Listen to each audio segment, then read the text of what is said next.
Buenos días, casi buenas tardes. Les agradecemos mucho su permanencia en este foro. En esta parte, en esta segunda parte, las doctoras Quintana y Pérez Duarte y Noroña, porque la doctora pide que se mencione su apellido materno también, versarán sobre la sentencia de amparo en revisión 554, diagonal 2013, caso Mariana Luna, que como muchas y muchos de ustedes saben, es un caso todavía emblemático dentro de estos procesos de fundamentar sentencias con perspectiva de género. Sin más, vamos a escuchar la intervención de la doctora Carla Iracema Quintana Osuna. Gracias, buenos días a todas. Me invitan a hablar sobre esta sentencia de Mariana Lima. Yo tuve la oportunidad de ser la secretaria de Estudio y Cuenta que colaboró en la redacción de esta sentencia dentro de la primera sala de la Suprema Corte de Justicia de la Nación.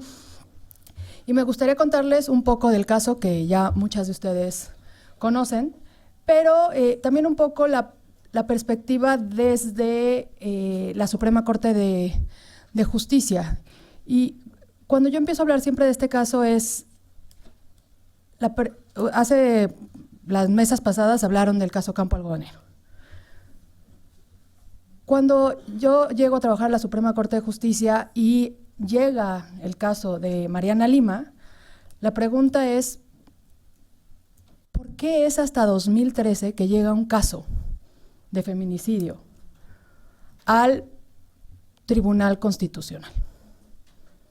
¿No? Ya habíamos tenido la sentencia de Campo Algodonero, ya habíamos tenido las sentencias de Inés Fernández, Valentina Rosendo, ya habíamos tenido las visitas de relatoras de Naciones Unidas, ya habíamos tenido informes temáticos, ya hemos tenido tantísimas cosas y lo inconcebible es que no hubiera habido una sentencia por el máximo tribunal. En temas de, no solo de feminicidio, de violencia de género había habido por ahí algunas, pero en el tema específico de feminicidio. México es el país que porcentualmente tiene más sentencias condenatorias por la Corte Interamericana en temas de violencia de género. Y eso lo tenemos que tener muy claro y nos falta la que ya viene de Atenco, que va a subir el porcentaje y va a llegar casi al 40 y tantos % de las sentencias condenatorias contra México tiene que ver con violencia de género. Entonces, el problema es cómo desde el ámbito internacional se está puntualizando un problema estructural y por qué a nivel interno no ha habido una respuesta por parte del Poder Judicial. Porque definitivamente si un caso llega al sistema internacional es porque el Poder Judicial no actuó o no actuó de forma convencional. Entonces, ahí tenemos que poner el dedo en la llaga. La pregunta es, obviamente a todas nos gustaría, y aquí sabemos que no es así, la respuesta es, pues no hay sentencias porque no hay casos, ¿no? Porque los casos que hay se resuelven en las primeras instancias. Pero sabemos que eso no es así.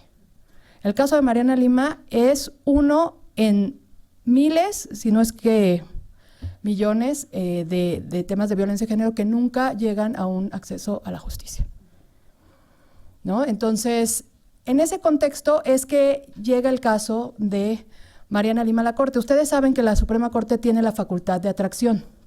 ¿Qué es esto? Que por temas de importancia y trascendencia, los ministros hagan suyo un caso que de manera natural, que no ha llegado de manera, entre comillas, natural a la Corte. O sea, que no llega por sentencia de apelación, por el tribunal colegiado, bla, bla, bla. Si ustedes se dan cuenta, los avances o los pocos avances que ha habido en materia de derechos humanos en la Suprema Corte de Justicia de la Nación, la gran mayoría ha sido porque la Corte ha traído este tipo de casos. O sea, no llegan de manera natural. Feminicidio llegó por atracción. Matrimonio igualitario llegó por atracción. Los pocos casos que ha habido y que no se han resuelto o se han resuelto no de la mejor manera en temas de interrupción del embarazo, ha sido por atracción. Entonces, esa es una pregunta que nos tenemos que hacer en términos de acceso a la justicia y cómo el sistema de justicia está permitiendo o no, más bien no está permitiendo que lleguen los casos de violaciones de derechos humanos a la Suprema Corte de Justicia. ¿Y por qué no llega la mayoría de ellos? Podemos decir que porque no hay investigación, esa es una posibilidad, pero muchas de las veces, y eso es ahí donde yo ya entro en el tema de la Suprema Corte de Justicia, porque muchos de los casos se sobreseen. Y aquí quiero empezar con un poco la historia de Mariana y de cómo es que llega el caso a la Suprema Corte. Y si no hubiera sido por este juez de primera instancia, difícilmente estaríamos hablando hoy del caso Mariana Lima. O sea, un juez, una aguja en un pajar, que logró hacer algo distinto en materia de proceso de amparo para que esto llegara acá.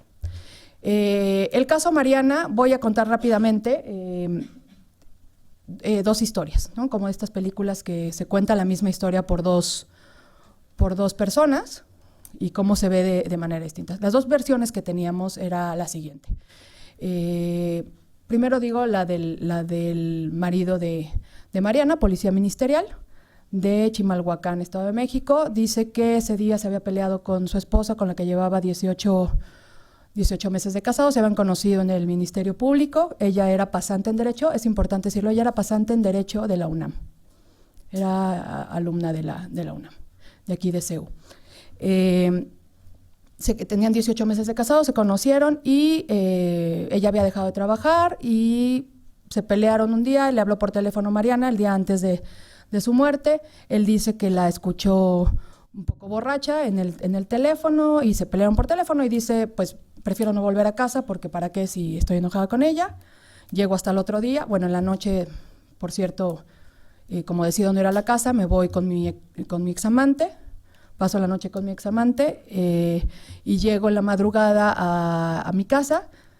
No traigo llaves, se me olvidaron, toco, no me abre Mariana, me meto por la ventana, subo y la encuentro colgada de un cortinero, de una armella pequeñita, y como soy policía ministerial y sé perfectamente protegerles en el crimen, la bajo, la acuesto en la cama y le doy masajitos, besitos, y como veo que no reacciona, entonces como soy policía y sé cómo perfectamente manejar este tipo de asuntos, no hablo por teléfono al Ministerio Público, realizo 2 llamadas que nunca fueron investigadas, a 2 números que nunca fueron investigados, son las 2 primeras llamadas que hago. Después hago una tercera llamada que es a mi ahora ex suegra, diciéndole que Mariana se suicidó. Lo siguiente que hago tampoco es hablar al Ministerio Público, sino digo, bueno, mejor voy yo, al cabo allá trabajo. Entonces voy, llego al Ministerio Público, antes de pasar a declarar me encuentro a 2 policías, compañeros míos, colegas, y les digo, pues de una vez les paso estas fotos por si les toca investigar porque mi esposa se suicidó. Doy mi declaración y termino diciendo todo esto, más yo solicito que esto no se investigue como homicidio, claramente fue un suicidio. Esa es la versión del esposo. Versión de la madre, que está reconstruida por lo que dice Irinea Buendía, la madre de Mariana, la hermana de Mariana y la mejor amiga de Mariana, es la siguiente. Ellos se conocieron, se casaron y al mes o 2 meses de casados empezó la violencia psicológica, económica, la obligó a dejar de trabajar, verbal, física, sexual, le pegaba, la amenazaba con meterla en la cisterna, la amenazaba con pegarle con un bat, la amenazaba con matarla como había hecho con otras mujeres, la violaba, le obligaba a que le hiciera sexo oral mientras le encañonaba con la pistola. Mariana trató de dejarlo 2 o 3 veces. Ella incluso se cortó el cabello para evitar que él la pudiera tomar del cabello fácilmente. Finalmente, un día antes de los hechos, va con la mamá, le dice, ahora sí lo voy a dejar. Antes de eso, perdón, ella le decía, te voy a denunciar. Y él le decía que a quién le iba a denunciar si finalmente quién le iba a creer, finalmente eran sus amigos. Y casi tenía razón. Finalmente, un día antes de los hechos, Mariana va con su mamá y le dice, lo voy a dejar mañana, voy por mis cosas, quiero volver a trabajar, voy a retomar mi vida, y Irinea le dice, ya quédate, ya no vayas por tus cosas. Aquí nos vemos. Y le dije, no, puedo ir, yo creo que él no va a llegar, voy a ir por mis cosas, regreso y mañana me acompañas a comprar ropa para empezar a buscar trabajo. Y lo siguiente que escuché Irinea es el teléfono en la madrugada del día siguiente. Señora, su hija se suicidó, y lo que dice Irinea siempre es que le dijo, ya lo mataste, hijo de la chingada. ¿No? Irinea siempre ha sostenido que es él. La sentencia se divide en 4 grandes apartados. Se analiza la escena, la protección de la escena del crimen, la cadena de custodia, la autopsia y las declaraciones. Damos el parámetro de control de regularidad constitucional, lo que ya hablaron ustedes aquí, campo algodonero, los avances que había habido en perspectiva de género en la Suprema Corte, en estos temas también de protección de la escena del crimen, cadena de custodia. Y además, la pregunta no es, porque aquí nos podemos poner a discutir si el control de convencionalidad lo aplican todas las autoridades o no, o si un ministerio público tiene que saber qué dice Belém do Pará o qué es Belém do Pará, la CEDAW, todo. Entonces, podemos abrir otro marco de discusión, pero independientemente de eso, si no saben qué es la CEDAW, si no saben qué es la Convención Belém do Pará, si no saben qué es la Constitución, sí tenían un pinche protocolo. Perdón, soy sinaloense, es cultura. Sí tenían un protocolo que nomás tenían que hacerle palomita, ¿no? ¿Protegí la escena del crimen? Sí. ¿Dejé entrar a uno de los, al marido que la encontró? Sí. ¿Eso está bien? No. ¿No? O sea, era nada más de poner palomita, palomita, palomita. Y hay que decir que el protocolo se creó como consecuencia de una orden de la Corte Interamericana en el campo caso algodonero.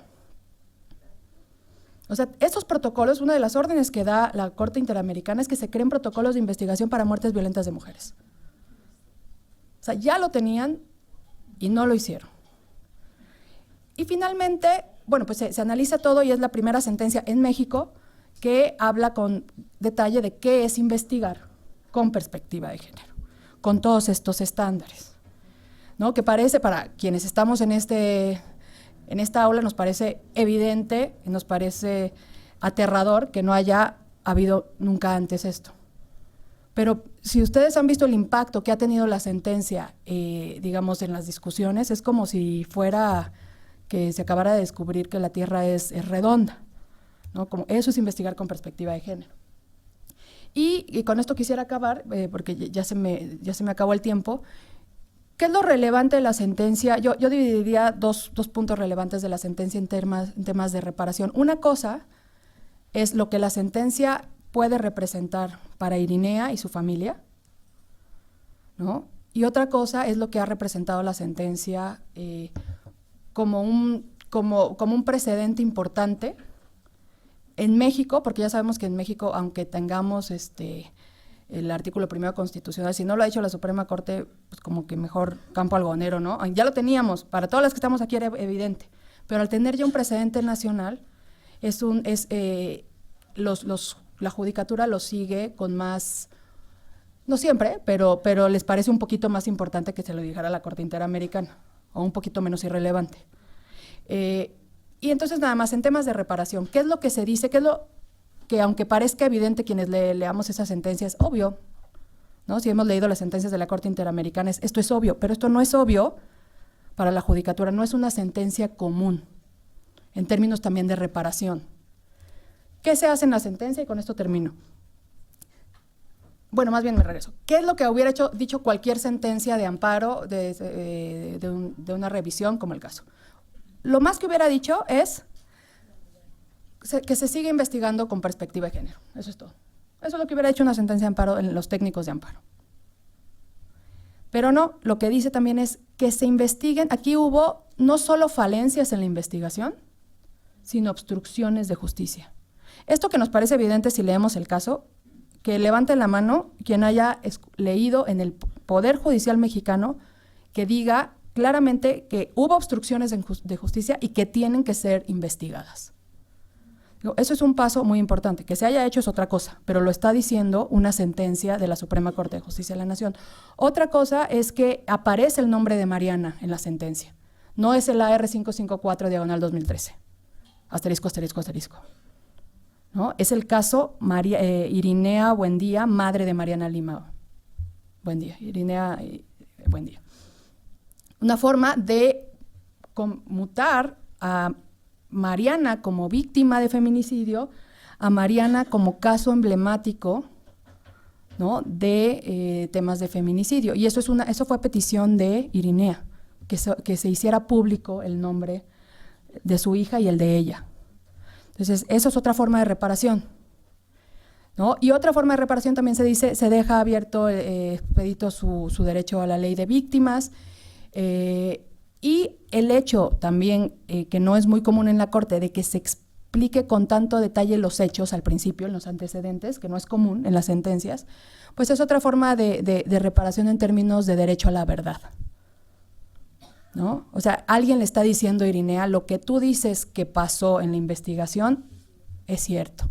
Porque si ustedes ven las sentencias, normalmente son, hubo un amparo y entonces la revisión y le dijeron que no, le dijeron que sí, y uno no se entera si es un cheque o un homicidio, ¿no? Entonces, el explicar de qué se trata el caso también es otra forma de reparación.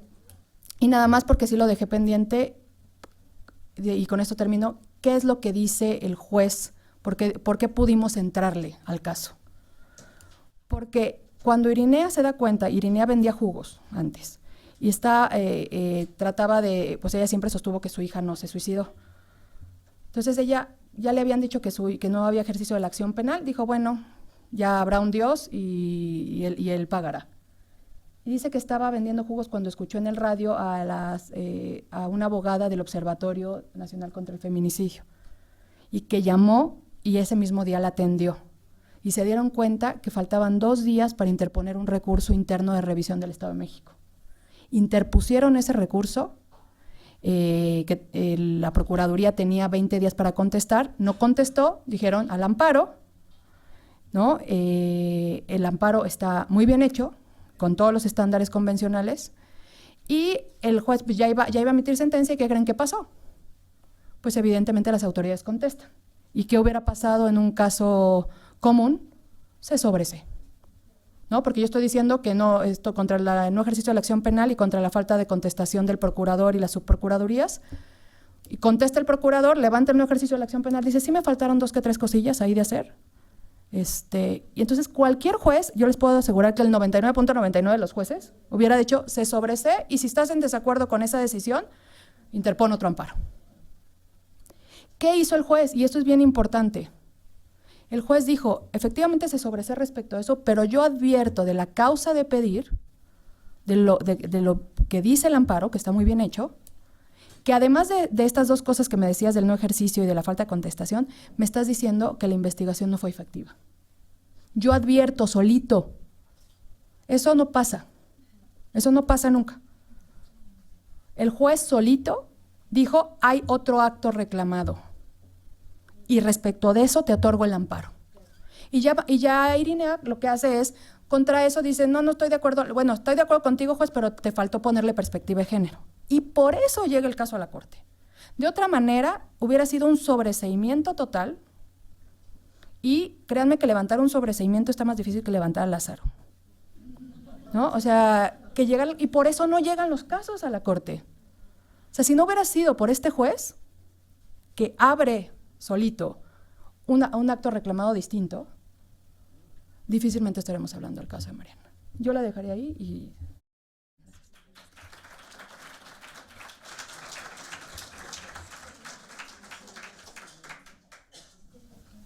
Pues dije que son ambos. Ok.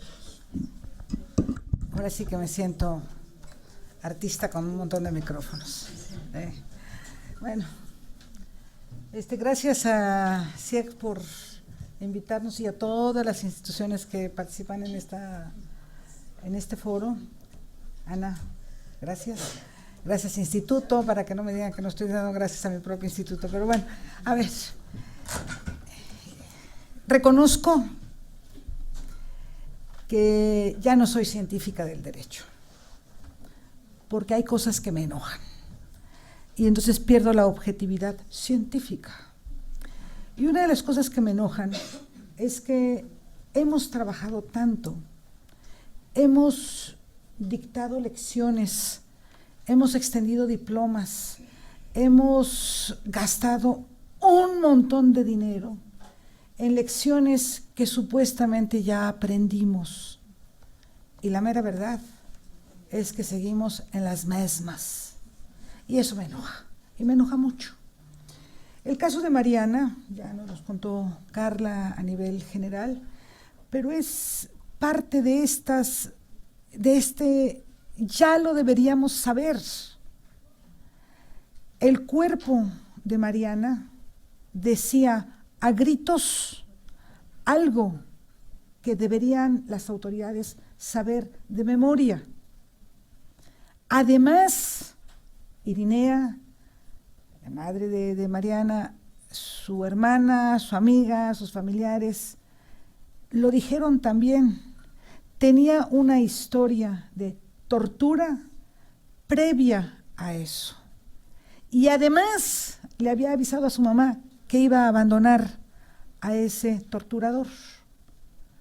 Sabemos, y lo hemos dicho, y lo han aprendido, y vuelvo a decir, y hemos otorgado diplomas así, pero como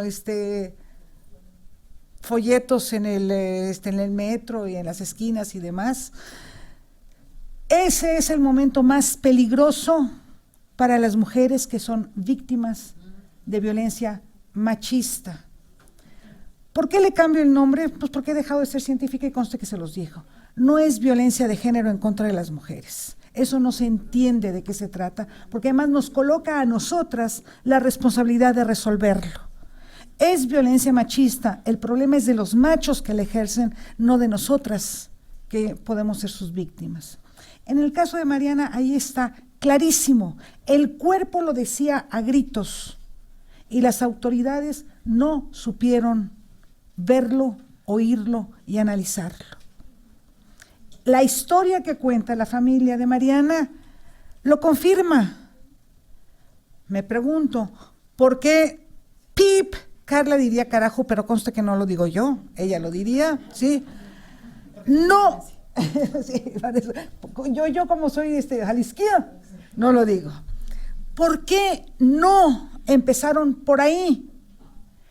Nos hubiéramos ahorrado años y dinero en el camino de la justicia, dinero que supuestamente no tenemos, pero nos lo hubiéramos ahorrado. Si hubieran empezado por ahí, por lo que ya sabemos que tiene que ser el paso número 1 de toda muerte violenta de mujer.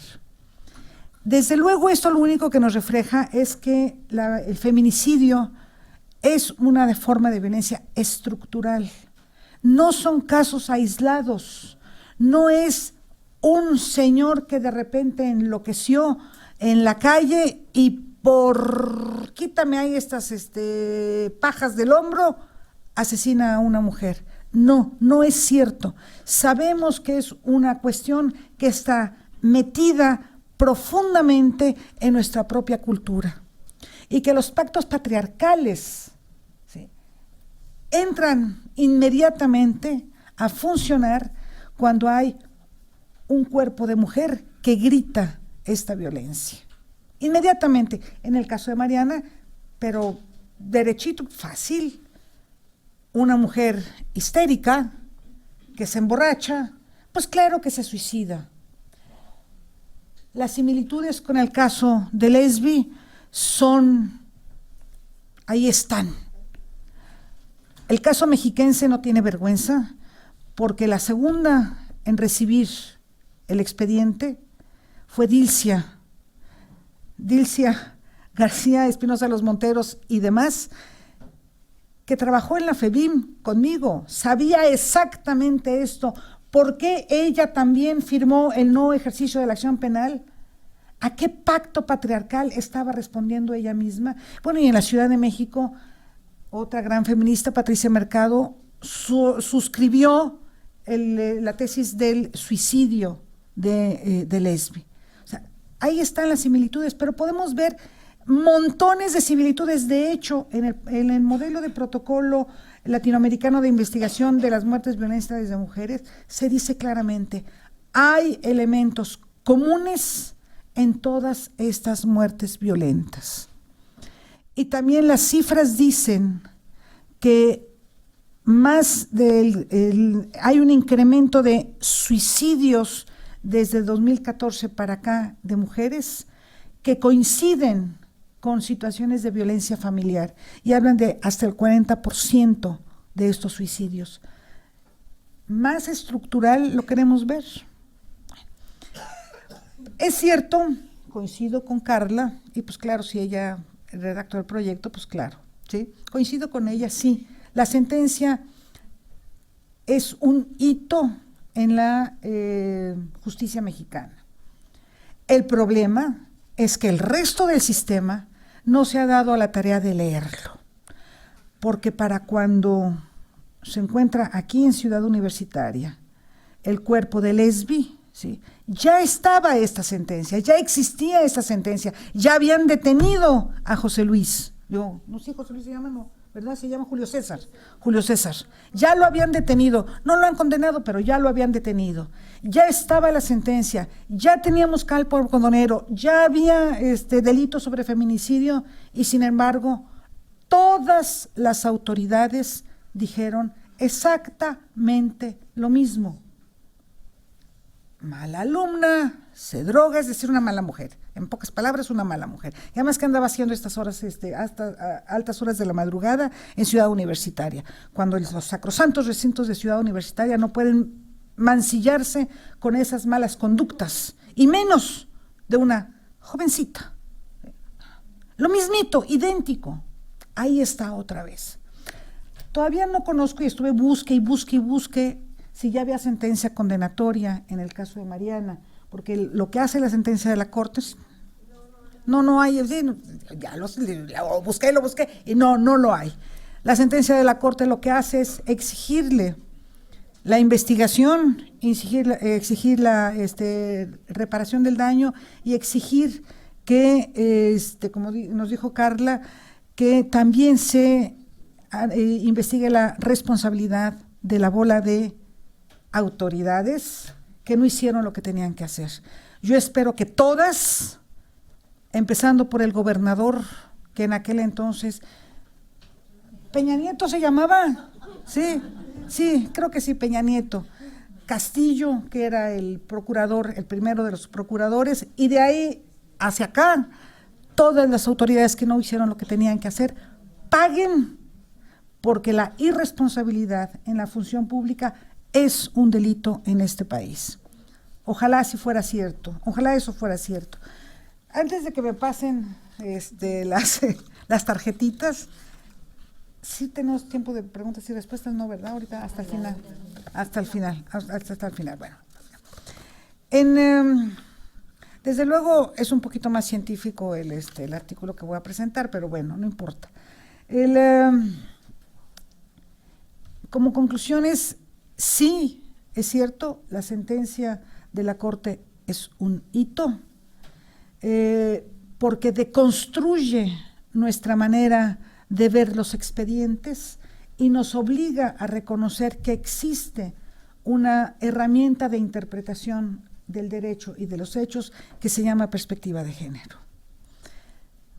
No es la primera que nos llega a México, porque el campo algodonero lo que hace es eso, es insistir en que ahí está esa herramienta de interpretación, y que la Corte nos dice, en otras palabras mucho más técnicas, que esta herramienta hace posible que las decisiones en el ámbito jurisdiccional sean tomadas a partir nada más y nada menos de la valoración de las diferencias entre mujeres y hombres. Eso es lo que hace la perspectiva de género.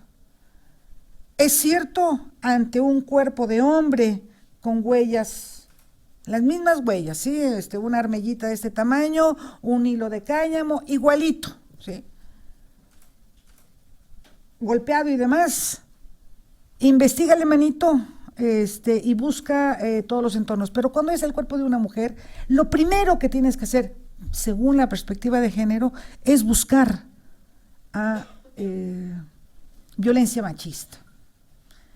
Y también sabemos que la violencia machista, el 75% de los casos, es a manos de alguien cercano a la mujer que es víctima, ¿sí?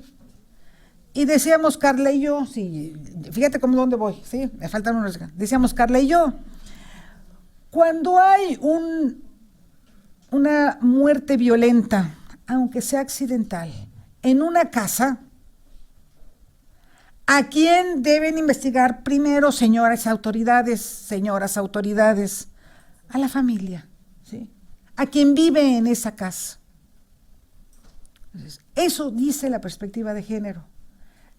Investiga en círculos concéntricos, en el eje está la víctima, y luego, como las cebollas, ¿sí?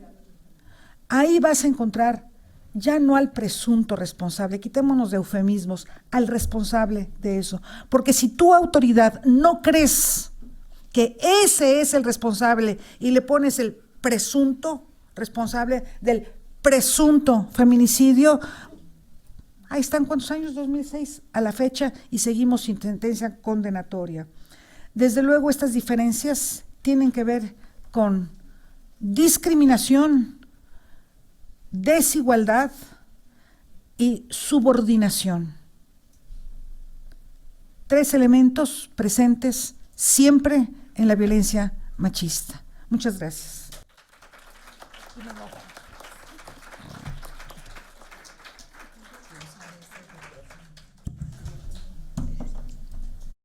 Muchas gracias a Carla Iracema y a Elis y Elena. Quisiera comenzar diciendo que comparto plenamente el enojo y la indignación de estas dos grandes especialistas que no solamente nos ilustran sobre muchas de las falencias de lo que estamos viviendo en la consecución de justicia y particularmente de justicia con perspectiva de género, sino que también ponen el énfasis en algo que no debemos olvidar, y es que todos estos procesos han ido acompañados también de un proceso constante de elaboración teórica.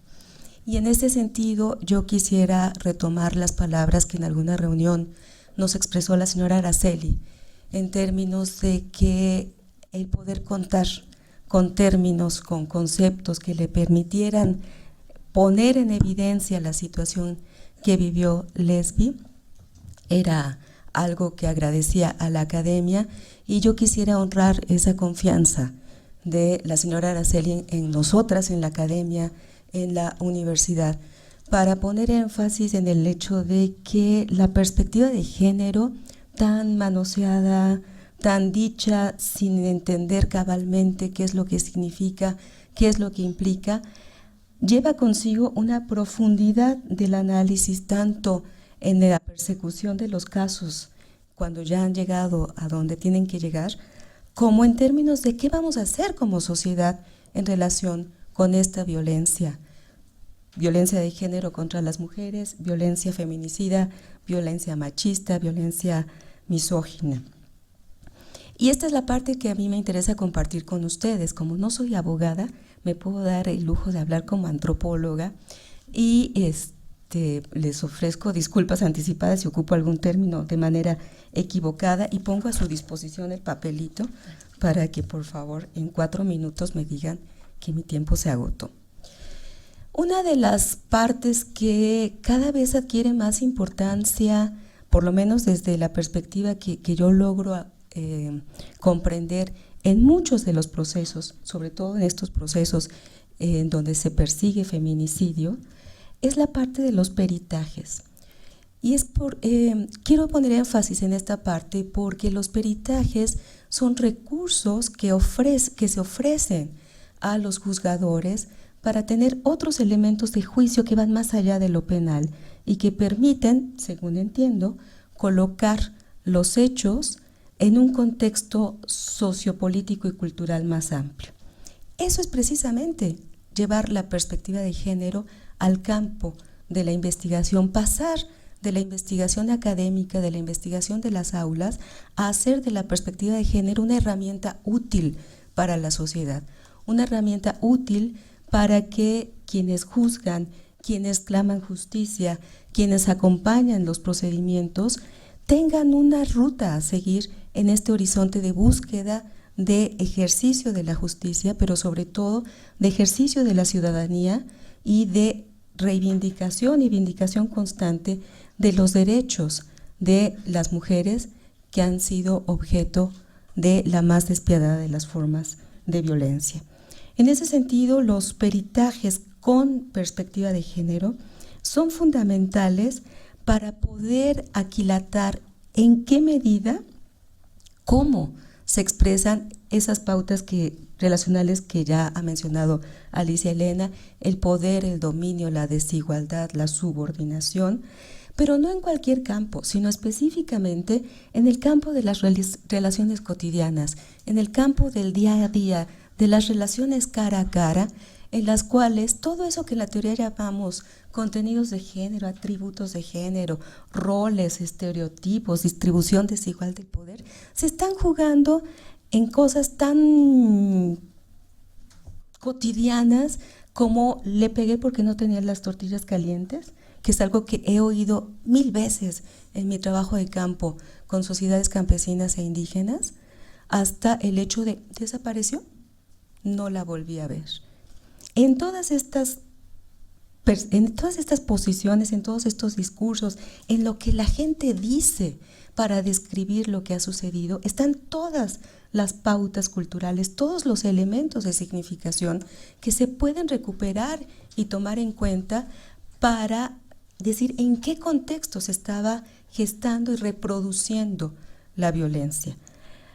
La perspectiva de género entonces permite traducir e interpretar de múltiples maneras cómo estas identidades, los prejuicios, pero sobre todo los estereotipos de género están presentes en las acciones, las prácticas, las relaciones que por efectos de la desigualdad están colocando a las mujeres en una posición deficitaria en relación con el ejercicio de sus capacidades, el acceso a los recursos, las expectativas de vida, los ideales. Bueno, estos casos de feminicidio nos están mostrando cómo también hay un proceso intencionado de enloquecer a las mujeres, de alocarlas en el sentido de quitarlas de su lugar.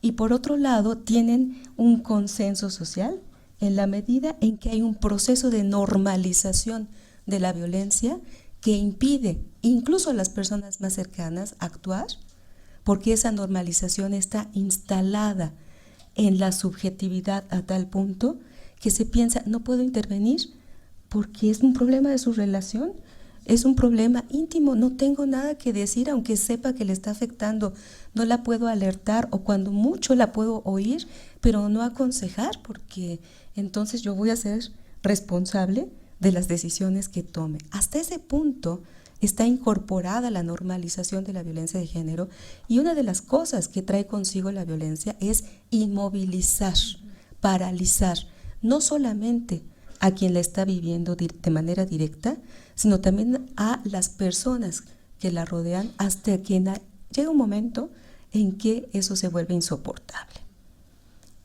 En ese sentido, los peritajes con perspectiva de género en cualquiera de los campos o líneas de investigación que se requieran, criminalística, psiquiátrica, psicológica, antropológica, me faltaría económica. Creo que algo que falta en los procesos es un peritaje económico con perspectiva de género, porque en una sociedad de clases no podemos dejar de lado que muchas mujeres toleran formas indescriptibles de violencia porque no tienen manera de sobrevivir. porque no tienen los recursos para tener una vida autónoma. En esos contextos, entonces, la perspectiva de género aplicada a los peritajes debe mostrarnos cuáles eran las condiciones de vida, pero sobre todo debe mostrarnos si esa mujer era considerada persona. Esto que parece una consideración filosófica, en los hechos implica si esa mujer considerada como persona era portadora de una vida valiosa, una vida, diría Judith Butler, que valía la pena ser vivida, o por el contrario, sería una vida desechable. Y los casos de feminicidio muestran hasta la saciedad cómo la desechabilidad de las personas está articulada o está articulando la condición de género con todas las otras condiciones sociales que reproducen la desigualdad, la dominación, la subordinación, etc.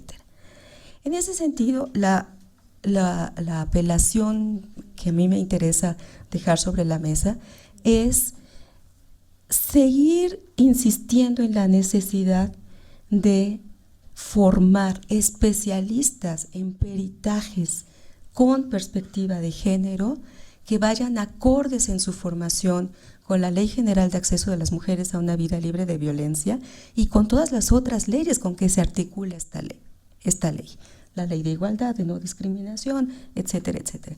Porque el peritaje con perspectiva de género no solamente habla de las condiciones de género, quiero insistir, habla de todas las condiciones socioculturales, políticas y económicas en las cuales, incluso religiosas, o mayormente religiosas, en las cuales tienen lugar esas relaciones violentas y derivan en el asesinato intencionado, pensado, premeditado, aunque sea en un segundo, por quien lo ejecuta. Y en ese sentido necesitamos, me parece, trabajar de manera muy fuerte en la elaboración de las metodologías para poder llevar a la práctica estos peritajes con perspectiva de género, porque no se trata solamente de un manual. Está muy bonito que haya protocolo, como decía, y ver que no, ni siquiera con el protocolo podemos tener confianza, pero mientras más insistamos en lo que falta y trabajemos para cubrir esos vacíos, me parece que estaremos cumpliendo de mejor manera pues el papel o la actividad o función social que nos corresponde como académicas, que es contribuir a los procesos sociales con la elaboración de categorías, procedimientos, formas de actuar que coadyuven efectivamente a generar condiciones de justicia y de justiciabilidad para todas las mujeres. Muchas gracias.